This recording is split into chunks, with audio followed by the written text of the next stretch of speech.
Hello hi అండి. మొన్న మీరు చూసిన వినాయక చవితి ఈ సిరీస్ ఏవైతే ఎపిసోడ్స్ ఉన్నాయో ఈ ఎపిసోడ్స్ అన్ని కూడా నేను సోనీ లైటీ 700C Moto Edge 50 Pro camera మీద మొబైల్ కెమెరా మీద తీయడం అయితే జరిగింది. దీంతో పాటు నేను ఈ గింబల్ అయితే వాడటం జరిగింది. ఈ gimbal DJI Osmo SE mobile gimbal అనమాట అండి. ఈ టూలు నెక్స్ట్ మోటో ఎడ్జ్ 50 Proతో మనం యూజ్ చేసి సినిమాటోగ్రఫీ మనం తీయడం అయితే జరిగింది.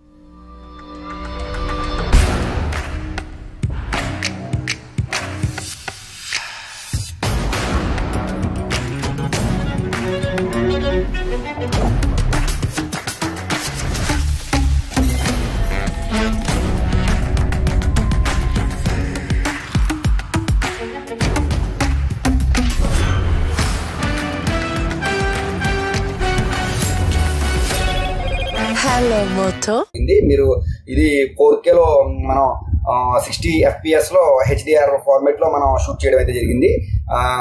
ఇది మీరు యూట్యూబ్ లో 4K కూడా దీన్ని డీటెయిలింగ్ చూడొచ్చు. నేను ఈ రెండు ప్రాపర్టీస్ వాడి జస్ట్ షూట్ చేయడం అయితే జరిగింది. అలాగే ఏ సిరీస్ అయితే మనం చేసామో ఈ సిరీస్ కి లైక్స్ వ్యూస్ కూడా రావట్లేదండి. కనీసం మినిమం షేర్ చేయండి. షేర్ చేస్తేనే దీని గ్రాఫ్ పెరుగుతుంది. ఓకే, ఉంటానండి. సదా మీ సేవలో మీ భాస్కర్. జై హింద్.